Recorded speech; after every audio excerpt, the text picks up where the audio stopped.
Welcome back. This last video is actually a case study. I would like to remind you that as you watch, see how can you relate to this.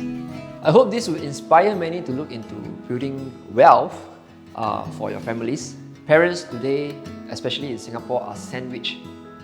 We need to provide for our parents and we need to provide for our children. If this trend continues, our next generation will be in a position where they have to contribute much more than what we do today due to the aging population. We have a choice to put a stop now, and by deciding that we will be self-sufficient. The case study that we have here is a typical one, and to your surprise, can be quite common profile in Singapore today. The first question here is when we retire, you will have at least one fully paid property. The question is what asset value you want it to be. If you're holding a HDB, let's say it's a 600,000 now, you may downgrade because you don't need a big house now. Okay, and you may downgrade and cash out this maybe 200,000 in difference. The question here is 200,000 enough? Do you think you'll be in a better position if your asset value is fully paid, let's say about 1.2 million? Okay, so let's say a couple bought a BTO at 300,000 with a loan of 200,000 and they use their CPF of 100,000.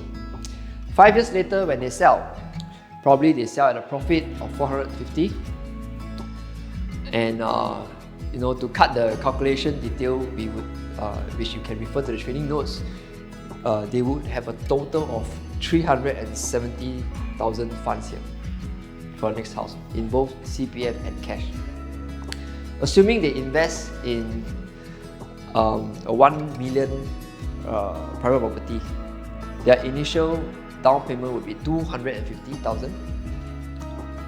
Okay, and that leaves them with a balance of 120,000 buffer funds, which could last them about 40 to 240 months. Okay, and that really gives them a peace of mind, isn't it? Assuming the market picks up and they managed to sell at 1.2 million, they would have a total of 655,000 funds, including the initial buffer funds.